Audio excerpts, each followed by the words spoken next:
This is the Lone Crater YouTube. We hope this video helps. In this video, I will explain how to keep your fuel pump running optimally.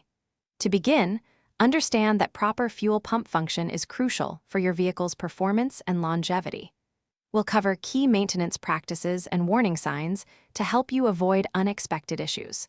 Following these simple steps can save you time and money, ensuring your vehicle runs smoothly for many miles. Many common issues can shorten your fuel pump's life. For instance, consistently running your tank below 1/4 full means the pump isn't fully submerged, leading to overheating. A dirty fuel filter also forces the pump to work much harder, reducing its lifespan. Furthermore, poor quality fuel can introduce harmful particles, causing internal wear and tear.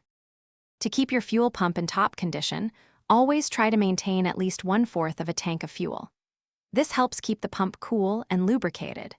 Regularly replacing your fuel filter, typically every 20,000 to 30,000 miles, is also vital for preventing clogs. Finally, choosing quality fuel helps avoid introducing damaging particles into the system. Knowing the warning signs of a failing fuel pump can prevent a complete breakdown. If your engine sputters or stalls, especially at high speeds, it could be struggling for fuel. A distinct whining sound coming from your fuel tank is another strong indicator of an overworked pump. Also, if your vehicle consistently has trouble starting, it might be time to check your fuel pump. Thanks for watching. Consider subscribing if we helped you.